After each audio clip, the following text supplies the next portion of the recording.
welcome back. Welcome to episode number 4. We hope you got to check out last week's episode. We had a lot of fun gathering Niagara footage, building memories with our children. Now we're crossing the border into Canada. If you've ever done that with an RV and kids, then you know how challenging that can be. It was me and the boys, and the girls were in the van, so they cleared fine, and then we had to go into a special lane. I actually had to back up. Because you went in the wrong way. Right, I drove the wrong way. And then they asked to board the RV, and I unlocked the door. And then once they realized that I had to put the slides out to get in that, they were like, forget it. Do you have any guns? No, sir. And that was... No blades, no bows. Leave your weapons here. No blades, no bows. And we were going to be in Canada for a week at least. So I was a bit nervous. And let's just face it, you get excited every time we get a chance to use our Every passport. time. She was so disappointed we didn't get little stamps or stickers or whatever with it. So it was about that time our walkie-talkies. Yeah, ran out of And time. I couldn't figure out which exit or how far it was till the next thing because it was in the metric system. And I was like, Am I speeding? Well, we ended up safely in Toronto, which was great. We had a campsite right on the water. Beautiful. It was beautiful. So great. And then we made our way downtown. We're in Toronto, Canada. Who's excited about today? I'm gonna get some good Instagram pictures. I don't know. Street vendors, typical fun stuff. That was a spot where we lost Kate again. So we were thinking about naming this whole channel, Where's Kate? Because if you know us, we have a 6-year-old who's extremely adventurous. And it's not like we haven't done this parenting thing before, right? We have 5. This wasn't like Disney World. This was only for about 90 seconds, but still, it's 90 It seconds. was of panic. it was in Toronto. She was Yeah. running around. She was chasing pigeons. At the campsite in Toronto, we checked in, and it was our first taste of what camping was going to cost. Your turn now. It's $47 a night, That's a little bit pricey. including the extra $11 for the extra car. They don't charge for children. So we paid for the car, but not the children. Right, last campground we paid extra for children, but not the car. I grabbed the Toronto map. Any other insights as to what we should do? I think we should follow your guidelines for the day.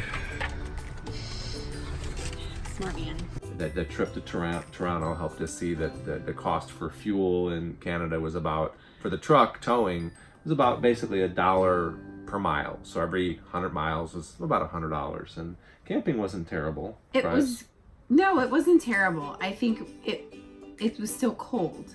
So we were using our propane like crazy. One of the things that we've learned and will continue to do is you can go to a big city and everybody's going to tell you what to hit. You know your family, and we know our family. Unfortunately, most of the time, it includes ice cream.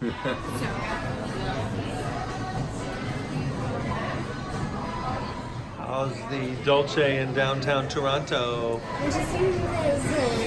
Usually we just do what works for your family.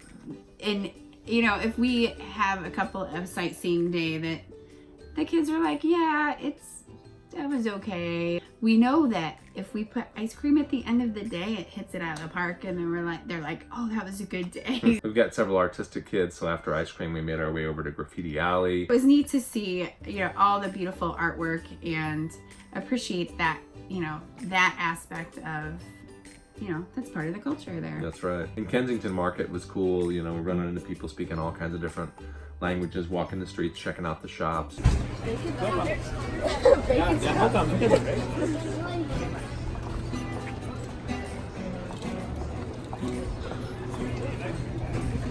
Finally made our way to a Portuguese restaurant, which was delicious. It was very good. Challenge. Ready? Cling it. Ready? Yeah. Yeah. That was my second pick. Tiny bread. So, what's the restaurant called where we're at? I don't know how to pronounce it. Amadou. Amadou. Amadou. It's French. It's really in the mood for trying new food. What did you get? Filet of sole, Portuguese style, with tomato rice and salad. We are in a different state. Marcy had some fun with her baby.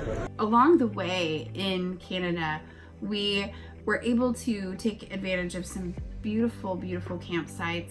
When you kind of take yourself out of the routine of work, that you have like this time period where you have to decompress. Once we got up to Canada, I felt like we were decompressed, and we knew that we needed to have the propane on for coffee in the morning, and that was very important Key lesson. to our mental health. Very key. It was just time to make memories. The kids, you could see the reality just set in. It doesn't matter what you're doing either. They're chasing frogs, cooking marshmallows, turning themselves into a human burrito on a hammock. It's just that we're together and slowing down and just choosing to be present to each other. And that is it. We're choosing to be present, and we're both there. They're like, at the same time. this is great. I wish I'd have got some footage of the campground in Montreal. The playground had a giant pirate ship, so kid-friendly. The staff was laid back, great customer service.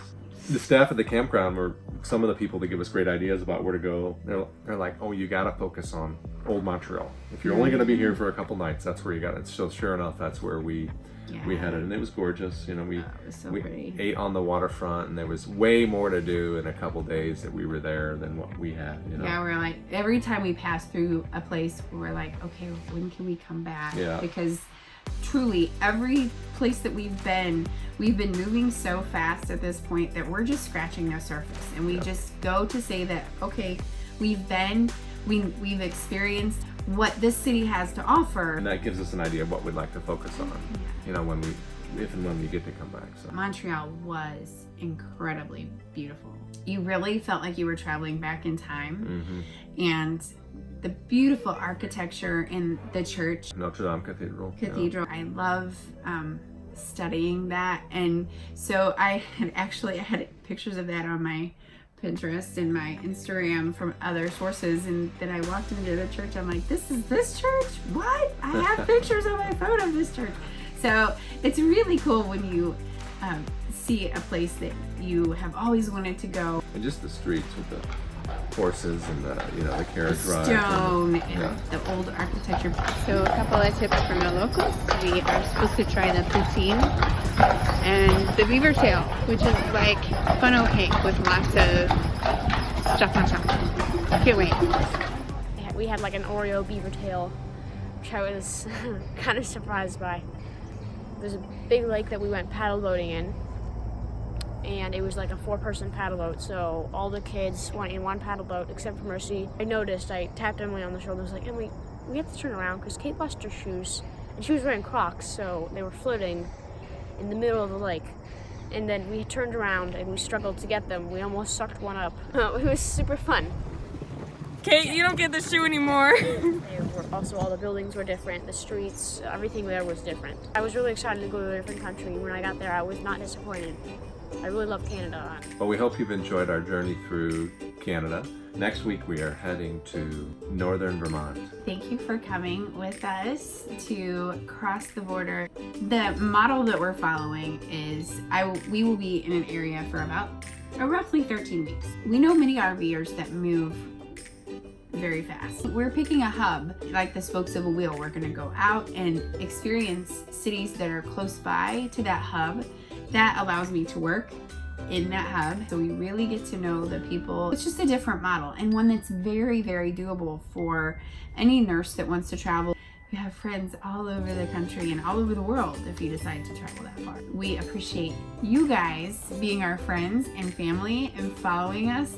And if you don't mind, just give us a comment. We know there's other models, there's other jobs, there's other ways to travel and work in this same model. So we're hoping that by us sharing these stories and the way we're making it work, even if you're not in the medical field, that it might inspire, it might give you a boost of confidence to think, oh, I could do that. I could combine travel and adventure and keep my job. So maybe by us sharing some of these things as we move forward in this journey, it could help you. Subscribing, if you don't know, doesn't cost anything. It's free. It's just a way to build a relationship between us and you. You get to know when we put out a new video, But in order for that to happen, you have to click the little bell, the notification, because you can subscribe and not click the notification.